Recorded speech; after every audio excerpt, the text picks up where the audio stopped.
वर्षों में जीते हैं। और कांग्रेस पार्टी में मैंने अपना जो सेवा दिया है, मैं अभी भी राष्ट्रीय महासचिव हूँ ओबीसी डिपार्टमेंट का और उत्तर प्रदेश गुजरात का प्रभारी हूँ। देश में कहीं चुनाव होता है, मैं अपने घर से पैसा लगाता हूँ, लोगों के लिए माहौल बनाता हूँ। 30 साल 25 साल से मेरा आप संघर्ष देखे हैं। मैंने कांग्रेस के लिए लाठी खाया है, मैं कांग्रेस के लिए जेल गया हूँ। जनता मुझे कभी नहीं हराई है। यहाँ का जो विजय केसरवानी जिला अध्यक्ष है, बाहरी व्यक्ति, गुंडा तत्वों को लेकर चलने वाला व्यक्ति, और जो अमर अग्रवाल का दलाल हो, जो अमर अग्रवाल के पिताजी के नाम से क्रिकेट प्रतियोगिता करवाता हो, आप सब जानते हैं। जो अमर अग्रवाल के चुनाव में अंदर से काम करता हो, मंत्री बन के आकर जो विजय केसरवानी उसको चुनाव स्वागत करता हो, वो अमर अग्रवाल का व्यक्ति, एजेंट विजय केसरवानी, बाहरी व्यक्ति, जिसका बेलतरा में गांव, न गांव में घर, न खार में खेत। कौन गांव का निवासी बेलतरा का बताइए? कौन गांव का उसका घर है बेलतरा में? वो व्यक्ति जाकर बेलतरा में चुनाव लड़ेगा पैसे के दम पर, शहर के कुछ गुंडों को पकड़कर, और लोगों को सोचेगा कि बेलतरा को लोग जिता दे। मैंने तो विरोध नहीं किया था।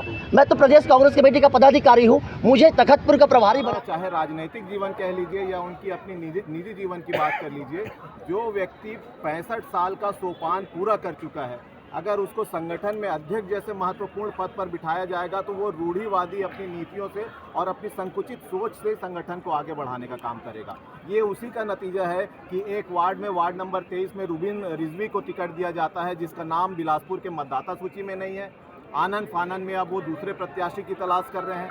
यही वो संगठन के लोग हैं जो वार्ड क्रमांक 22 में 18 साल 6 महीने के एक लड़के को टिकट का दावेदार बनाकर पैनल में सिंगल कर देते हैं। बाद में पता चलता है कि चुनाव लड़ने की निर्धारित आयु सीमा जो है वो 21 वर्ष है। तो ये संगठन के लोग हैं और यही लोग हैं जो गुटबाजी को यहाँ पर बढ़ावा दे रहे हैं। जब शैलेश पांडे जी यहाँ पे विधायक थे, बिलासपुर कांग्रेस कमेटी में ऐसा कहा जाता था कि आपस में गुटबाजी है, और विजय पांडे जी को यहाँ पर अध्यक्ष बनाकर बिठाया गया कि आप सारे लोगों को एकजुट करें। लेकिन विजय पांडे जी जब संगठन के अध्यक्ष बने, वो स्वयं आए और गुटों को हवा देने लगे और एक अपना गुट तैयार कर लिया चुनाव लड़ने की अपनी अभिलाषा के साथ। तो ये केवल और केवल संगठन की नाकामी है। जो एक निकम्मे शहर अध्यक्ष उन्होंने यहाँ पे शहर अध्यक्ष के पद पर बिठाया है, ये उनकी गुटबाजी का नतीजा है और ये उनकी तानाशाही का नतीजा है कि जीतने वाले पार्षद पद के प्रत्याशियों को टिकट नहीं दिया गया और नए नवेले जो वार्डों की भली भांति समस्याओं से परिचित भी नहीं है उनको टिकट। ये पर्यवेक्षकों की नियुक्ति पर क्या कहेंगे? एक ही चली है कि बाकी आपके जो लोग हैं उनका नहीं चला कि आपके नेताओं का? देखिए, चलने नहीं चलने की बात अगर आप कर रहे हैं तो मैं बता दूं कि बिलासपुर में जब सहमति के साथ सिंगल नाम का पैनल तैयार किया जा रहा था तो किसी तरह से भी पर्यवेक्षक को उस पर आमंत्रित नहीं किया गया। मोतीलाल जी देवांगन जो पर्यवेक्षक थे, उनके सह प्रभारी पर्यवेक्षक थे संजीत बनर्जी जी, उस बैठक में वो मौजूद नहीं थे। और जिन नामों पर चर्चा चल रही थी, विजय पांडे जी स्वतः कहते थे कि मैंने सर्वे कराया है, जबकि उनके पर्यवेक्षक की नियुक्ति ही आचार संहिता लग जाने के बाद हुई।